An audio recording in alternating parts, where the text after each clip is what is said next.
रागादि रोगान सततानुसक्तान शेषकाय प्रसूतान शेषान औत्सुक्य मोह रतिदान जगानाम यो पूर्व वैदेही नमस्तस्तु तस्मै। नमस्कार मित्रों, मैं वैद्य राजदीप वाडेर नागरादी चिकित्सक समूह वती आप सबका स्वागत करता हूं। और हम यहाँ पे चिकित्सित स्थान का उदर रोग चिकित्सित, उसके अंतर्गत हम निदान और चिकित्सकीय अभिगम का चिकित्सकीय दृष्टिकोण किस तरह से होना चाहिए उसके बारे में हम निर्देश देख रहे हैं। और आज हम वातोदर, पित्तोदर, कफोदर, समस्तोदर उसका चिकित्सा अभिगम हमने देखा। इसके बाद हम शुरू करेंगे प्लीहोदर चिकित्सित, इसके बाद आता है, तो हम प्लीहोदर चिकित्सित के बारे में विचार करेंगे।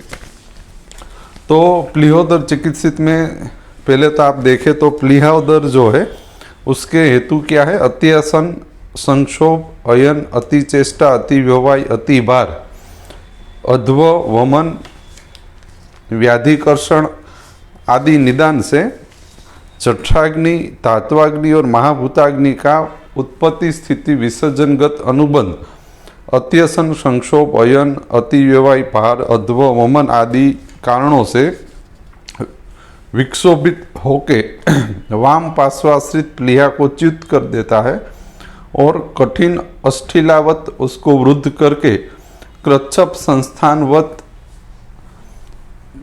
प्लीहा वृद्धि करके प्लीहोदर जन्म उत्पन्न होता है। बराबर। तो यह जो निदान है ये निश्चित रूप से प्लीहा को विघात करके कठिन अस्थिलावत उसकी वृद्धि करके प्लीहोदर जन्म करता है। ये इसके निदान इसमें बताए गए हैं। यहाँ पे जो चिकित्सा शुरू की गई है उसमें क्या बताया गया है कि लिंग विभाजन की प्लीहोदर के अंतर्गत उदावर्त, रुझा और आना, दाह, मोह, तृषा, ज्वर, गौरव, अरुचि और काठिन्य ऐसे लिंगों का दोष अनुसार विभाजन करने का प्लीहोदर अंतर्गत निर्देश है। यानी कि यदि उदावर्त, रुझा और आना है तो उससे यह ज्ञात होता है कि प्लीहोदर के अंतर्गत निरपेक्ष वात ने प्राणवायु स्रोतस गामी अनुवर्तन को निरपेक्ष कर दिया है। यानी कि वात ने निरपेक्षता पूर्वक प्राणवायु स्रोतस का अनुवर्तन बिगाड़ दिया है। उदावर्त, रुझा और आना उदर रोग अधिकार में प्लीहोदर में निरपेक्षवाद प्राणवायु स्रोतस अनुवर्तन निरपेक्षता का से उत्पन्न होने वाले लिंग संग्रह है। दाह, मोह, तृषा और ज्वर निरपेक्ष पित्त द्वारा अनुवायु स्रोतस का अनुवर्तन निरपेक्षता से उत्पन्न होने वाले लिंग संग्रह है। और उसी तरह से गौरव, अरुचि और काठिन्य निरपेक्ष कफ द्वारा उदकवाही स्रोतस के अनुवर्तन को निरपेक्षता के कारण उत्पन्न होने वाले लिंग संग्रह। संहिताकार ने क्या कहा है कि आप उदावर्त, रुझा, आना, दो, दाह, मोह, तृषा, ज्वर, गौरव, अरुचि और काठिन्य यानी कि प्लीहोदर के जो लिंग संग्रह है उसको वात, पित्त, कफज अनुवर्तन की निरपेक्षता के अनुसार उसको विभाजित कर दे और तद अनुसार आप चिकित्सा अधिकार शुरू करें। बराबर। दूसरा इसमें लिखा यदि मिश्र दोष हो तो मिश्र चिकित्सा करे और दाह सविशेष हो तो रक्त अनुवर्तन ज्ञात करके चिकित्सा करे। यानी कि पित्त लिंग के साथ यदि तृष्णाधिक्य हो, दाह नहीं तृष्णाधिक्य हो, तो रक्त अनुवर्तन का विचार करके प्लीहोदर चिकित्सा शुरू करे। और उसमें भी क्या है, यह जो लिंग संग्रह है प्लीहोदर के अंतर्गत उसको आपको कोष्ठ, शाखा और मर्मास्थि संधि यानी कि प्लीहोदर की उत्पत्ति में कोष्ठ मार्ग, शाखा मार्ग और मर्मास्थि संधि मार्ग का अनुवर्तन कितनी मात्रा में बिगड़ा हुआ है उसको भी आप सविशेष ज्ञात करके उसके बाद चिकित्सा अनुवर्तन शुरू करें। जैसे कि उदावर्त, रुझा और आना यह प्राणवाही स्रोतस का उत्पत्ति, स्थिति और विसर्जन तक अनुवर्तन किस तरह से उदर रोग के अनुबंध में चल रहा है उसमें यह 3 लिंग संग्रह प्लीहोदर में है। इसमें आप देखें तो जो आना है यह कोष्ठाश्रित रूप है, लिंग है। जो रुझा है, रुझा मुख्य रूप से शाखाश्रित लिंग संग्रह है, और उदावर्त है वो मर्मास्थि संधि रोग मार्ग में निरपेक्षता से उत्पन्न होने वाला लिंग संग्रह है। यानी उत्पत्ति से जुड़ा हुआ आना, शाखा से जुड़ा हुई रुझा, और पक्वा से मर्मास्थि संधि मार्ग से जुड़ा हुआ उदावर्त, ऐसे लिंग संग्रह को कोष्ठ, शाखा और मर्मास्थि संधि तक आपको विभाजन करना। मान लो आपको प्लीहदौर के रोगी में सिर्फ आपको आना ही ज्ञात हो रहा है, तो आपको यह ज्ञात होना चाहिए कि निरपेक्षवाद का प्राणवायु स्रोतस में सविशेष अनुवर्तन बिगड़ा हुआ है, और उसमें भी आपको कोष्ठ मार्ग में सविशेष निरपेक्षता है। लेकिन आना के साथ यदि रुझाधिक्य है तो आपको ज्ञात होना चाहिए कि यह प्लीहोदर के अंतर्गत कोष्ठ के साथ साथ शाखा, जो प्लीहोदर के अंतर्गत शाखा अनुवर्तन है, वो भी इसमें निरपेक्ष हुआ है। और यदि उदावर्त भी साथ में जुड़ जाए तो प्लीहोदर में मर्मास्थि संधि मार्ग तक अनुवर्तन बिगड़ा हुआ है, यह आपको ज्ञात होता है। लिंग संग्रह का कोष्ठ मार्ग, शाखा मार्ग, मर्मास्थि संधि मार्ग और दोष अनुसार विभाजन आपको चिकित्साओं में किस तरह से बदलाव करना चाहिए, वो आपको सविशेष दृष्टिगोचर करेगा। उसी तरह पित्त में यदि ज्वर और दाह जो लिंग है, पित्त के अंतर्गत प्लीहोदर में पित्त अनुबंधित लिंग बताएगी कि भाई एक ज्वर है और एक दाह है, तो ज्वर दाह कोष्ठाश्रित लिंग संग्रह है या रूप है पित्त का। तृषा और दाह, पित्त के अनुबंध में शाखा अनुवर्तन बिगड़ने से तृषा और दाह उत्पन्न होता है। और मोह, पित्ताश्रित तीसरा लिंग मोह बताया गया है। जब पित्त अनुवर्तन में अनुवायु स्रोतस निरपेक्षता के कारण उदर रोग अधिकार के अधिष्ठानों में मर्मास्थि संधि मार्ग तक पित्त का अनुवर्तन बिगड़ जाए, तब रोगी में मोह उत्पन्न होता है।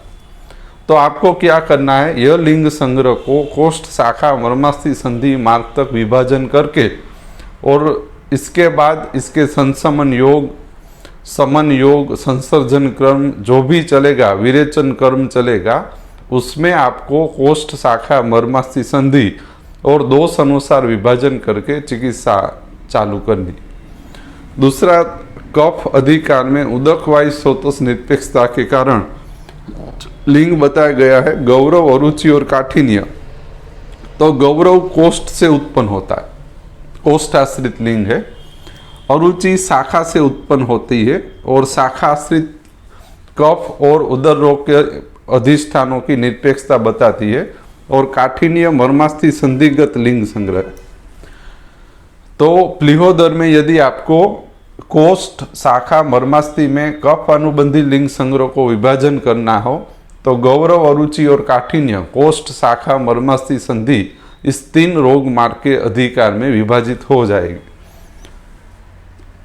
पित्त लिंग अनुवर्तन में यदि तृष्णा हो तो रक्त अनुवर्तन का विचार करें।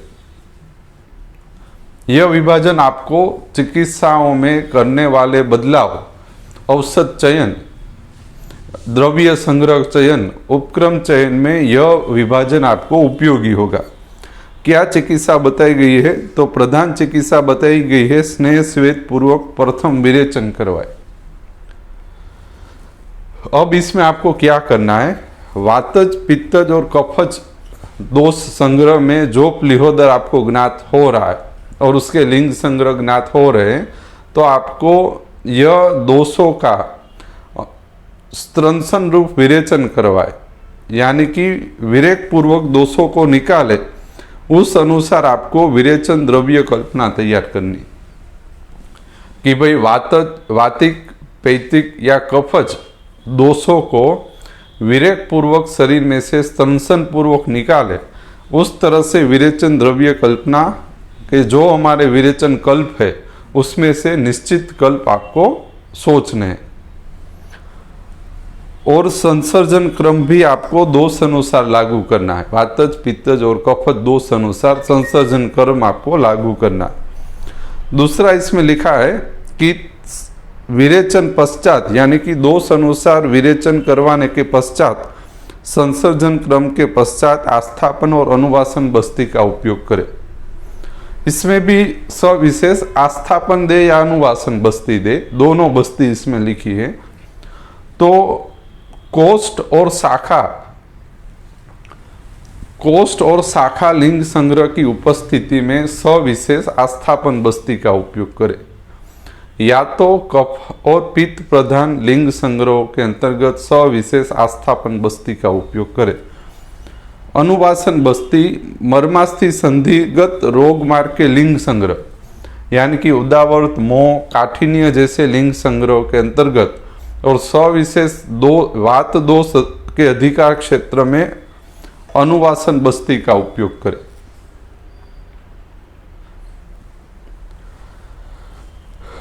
इसमें क्या लिखा है कि शिरावेद करे, वाम हस्ते और रक्त मोक्षण करवाए। तो सभी प्लीह रोगों के अंतर्गत रक्त मोक्षण नहीं करवाना है, लेकिन जहां पे रक्त आश्रित प्लीह रोग है या रक्त का अधिष्ठान इसमें सविशेष बिगड़ा हुआ है, इसमें लिखा है पित्त लिंग के साथ यदि तृष्णा अधिक हो तो रक्त अनुवर्तन का विचार करे, तो इस लिंग संग्रह में सविशेष शिरावेद करवाए। सभी प्लीहोदर में शिरावेद नहीं करवाना है, सविशेष रक्त अनुवर्तन जिसमें बिगड़ा है उसी के अधिकार क्षेत्र में यहाँ पे वाम हस्ते शिरावेद का उल्लेख किया गया। तो आपको मुख्य रूप से वातज, पित्तज और कफाश्रित दोष विभाजन और उस दोष के लिंग संग्रह को कोष्ठ, शाखा, मर्मास्थि संधि मार्ग तक विभाजन करके पंचकर्मीय विरेचन कल्पनाओं का उपयोग करना है। विरेचन द्रव्य संग्रह इस तरह से आपको चयन करना है। इसका सार में कहूँ तो एक तो दोष अनुलोमन करवाए, निश्चित दोष का स्त्रंसन करे, इस तरह से विरेचन करवाना है। दूसरा आपको क्या करना है कि कोष्ठ तक, शाखा तक या मर्मास्थि संधि मार्ग तक विरेचन करे। जैसे हमने कहा कि भाई अश्व शुद्धि, मध्यम शुद्धि और प्रवर शुद्धि, यह निश्चित मार्ग तक शुद्धिकरण प्रक्रियाओं का 3 प्रकार का विभाजन है। तो आपको उस तरह से पुनः जरूर के अनुसार कोष्ठ शुद्धि तक विरेचन, शाखा शुद्धि तक विरेचन या मर्मास्थि संधि तक विरेचन और दोषों के स्त्रंसन पूर्वक निश्चित दोषों के अनुसार विरेचन, द्रव्य संग्रह और कल्पना। तो प्लीहोदर के ये जो प्रथम लिंग संग्रह से ही प्लीहोदर चिकित्सा शुरू की है, तो रूप और लिंग संग्रह को दोष अनुसार और कोष्ठ, शाखा, मर्मास्थि संधि अनुसार विभाजन करके विरेचन कल्प, कल्पना, संसर्जन कर्म, आस्थापन बस्ती या अनुवासन बस्ती और रक्त मोक्षण का विचार करना चाहिए। आस्थापन में हमने कहा यह सविशेष कोष्ठ, शाखा अच्छी करती है। अनुवासन सविशेष मर्मास्थि संधि मार्ग तो अच्छा करता है। आस्थापन सविशेष कफ, पित्त अनुबंध में अच्छा परिणाम देता है और अनुवासन सविशेष वात अनुबंध में अच्छा परिणाम देता है। इसके बाद इसमें आता है प्लीहोदर के अन्नपान। तो प्लीहोदर के अन्नपान को भी आपको दोष अनुसार प्लीहोदर के जो आप दीपनीय, इसमें लिखा है कि सविशेष दीपनीय यूस और मांस रस का उपयोग करें, लघु सुपाच्य अन्नपान से संसर्जन क्रम करवाए, यानी कि दीपनीय लघु सुपाच्य अन्न ऐसा देना चाहिए जो वातिक, पैतिक, कफज प्लीहोदर में विघात उत्पन्न करे, यानी कि उसको समुत्थान विच्छेद करे। और दूसरा दोषों का पाचन करे। उस तरह से आपको दोष अनुसार और कोष्ठ, शाखा, मर्मास्थि संधि का विचार करके दीपनीय लघु सुपाच्य यूस मांस रस का अन्नपान में उपयोग करना चाहिए। अब इसमें संसमन योग संग्रह प्लीहोदर में बताए गए, वो आप देखें। तो प्लीहोदर के जो संसमन योग है उसमें पीपर, नागर, दंती, चित्रक, विडंग और द्विगुण अभया के साथ सेवन का एक प्रथम योग बताया गया है। तो पीपर, नागर, दंती, चित्रक, विडंग को द्विगुण अभया के साथ देने से संशुद्धि पश्चात शेष दोष पाचन के अर्थ प्लीहोदर के अंतर्गत कोष्ठ शुद्धि और कोष्ठगत दोष पाचन हेतु ये पीपन नागर दंती चित्रक विडंग और द्विगुण अभया का उपयोग करें।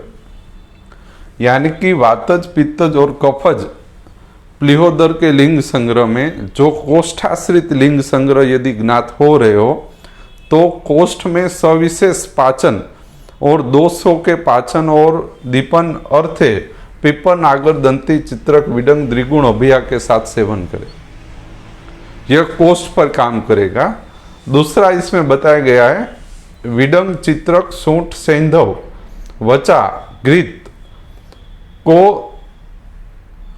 लसोटी सदूध सेवन करे तो यह शाखा अनुबंधित लिंग संग्रहों में सविशेष संसमन शोधन और पाचन स्थिति उत्पन्न करेगा। विडंग चित्रक सूंठ सैंधव वचा घृत और सदूध सेवन। यानी कि प्लीहोदर में यदि आपको शाखा दुष्टि और शाखागत लिंग संग्रह मिल रहे हैं तो इस 6 योगों के अंतर्गत आपको विडंग चित्रक सूंठी सैंधव वचा घृत के सदूध सेवन का योग पसंद करना चाहिए। तो यह जो अध्ययन है इसका आपको फायदा ये मिलेगा कि यदि आप प्लीहोदर के लिंग संग्रह को दोष अनुसारों कोष शाखा मर्मास्थि संधि अनुसार यदि विभाजन करते हो तो आपको जो इसके बाद संसमन योग या शोधन योग बताएंगे तो आपको ये संसमन और शोधन योग कहाँ पे परिणामी होंगे वो आपको इससे सविशेष ज्ञात होगा।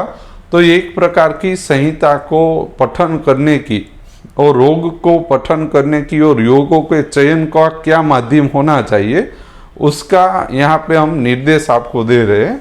दूसरा इसमें लिखा है गौमूत्र भावित हरितकी को रोहितक के साथ सेवन करें। यह प्लीहोदर को नाश करती तो यह कहाँ पे कार्य करेगा? मर्मास्थि संधि मार्ग पे काम करेगा। यानी कि गौरव काठिन्य मोह उदावर्त जैसे लिंग संग्रह में और सविशेष कफ वातग्न है तो मर्मास्थि संधि मार्ग पर यह समुत्थान विच्छेद और संप्राप्ति विघटन दोष का समन और पाचन शोधन करेगा। इसमें लिखा है प्ली गुल्म अर्श कामला और उदर रोग में भी आप यह प्रयोजन कर सकते। लेकिन कहाँ पे काम करेगा? स्वेदन पूर्वक अधिकार में, यानी कि मर्मास्थि संधि मार्ग पे कार्य करेगा। रोहितकवात पंचकोल कल्क सिद्ध घृत देने से शाखा मार्ग शुद्ध होगा। पंचकोल रोहितकवात को घृत के साथ सिद्ध करके देने से शाखा मार्ग के लिंग संग्रह पे कार्य होगा। वात कफ प्रधान प्लीहोदर में अग्नि कर्म करवाए। यह मुख्य रूप से मर्मास्थि संधिगत वात कफज प्लीहोदर के लिंग संग्रह मिल रहे हो तो अग्निकर्म का उपयोग करें। अग्निकर्म हमारे शरीर में मर्मास्थि संधि मार्ग पर कार्य करता है सविशेष। पैतिक प्लीहोदर में जीवनीय गण सिद्ध क्षीर घृत सेवन, क्षीर बस्ती प्रयोग और रक्त मोक्षण का उपयोग करें। जीवनीय गण सिद्ध क्षीर घृत का सेवन, क्षीर बस्ती प्रयोग और रक्त मोक्षण, कोष्ठ शुद्धि और शाखा शुद्धि। पैतिक प्लीहोदर में कोष्ठ और शाखागत लिंग संग्रहों का और दोष का शोधन पाचन समन समुत्थान विच्छेद हेतु उपयोग करें। प्लीहोदर में स्नेह हेतु सटपल और महासटपल 2 प्रकार के घृत का उल्लेख है। दोनों शाखा मर्मास्थि संधि तक अपना कर्म आपको दिखलाएगी। सटपल और महासटपल घृत वर्धमान पिपली मर्मास्थि संधि मार्ग तक आपको कार्य करके देगी। सगुण अभिया सेवन कोष्ठ पर कार्य करता है और क्षार और अरिष्ट यह भी कोष्ठ पे कार्य करता है और इसमें भी निश्चित दोष और कोष्ठ शाखा मर्मास्थि संधि अनुसार इस योगों का विभाजन करके आपको चिकित्सा अनुवर्तन शुरू करना चाहिए। बद्ध गुदोदर और छिद्रोदर इसकी संक्षिप्त चिकित्सा इसमें लिखी है। बद्ध गुदोदर में ऐसा लिखा है कि स्वेदन का इसमें निषेध है। बद्ध गुदोदर में यानी स्वेदन नहीं करवाना है बद्ध गुदोदर में। कफोदरवत सारवार करे। यदि जल यानी कि जलोदर की स्थिति बदगुदोदर में हो रही हो तो पुनः पुनः जल का श्रावण करके निष्कासन करे, टेपिंग करके, और इसका यापन करते रहे। इसको साध्य नहीं बताया गया है, इसका यापन करते रहे। और बदगुदोदर में इसके पश्चात यदि बल मांस क्षीण हो, उपद्रव हो, तो उसको असाध्य श्रेणी में लिखा गया है। तो बदगुदोदर में स्वेदन निषेध, कफोदरवत सारवार और पुनः पुनः जल श्रावण का उल्लेख है। कफोदरवत सारवार बदगुदोदर में करनी है। छिद्रोदर में क्या लिखा है? स्वेदन करे, तीक्ष्ण औषध सिद्ध मूत्र, तेल और लवण से आस्थापन अनुवासन बस्ती दे। स्वेदन करे, तीक्ष्ण औषध सिद्ध मूत्र से, तेल और लवण से आस्थापन अनुवासन क्रम अनुसार से आप बस्ती दे।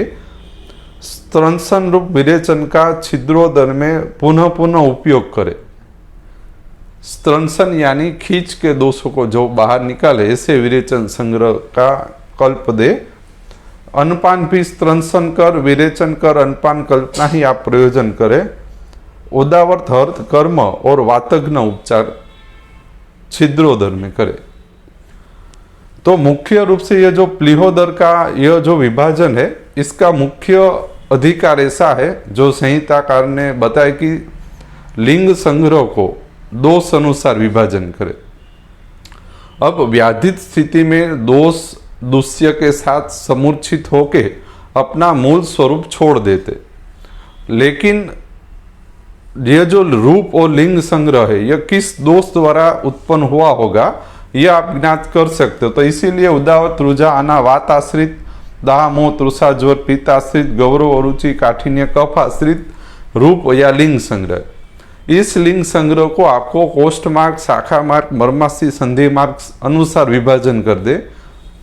तद अनुसार आप विरेचन कल्प और औषध कल्पना, जो विरेचन हेतु आप प्रयोजन करने वाले हो, उसका आप चयन करें।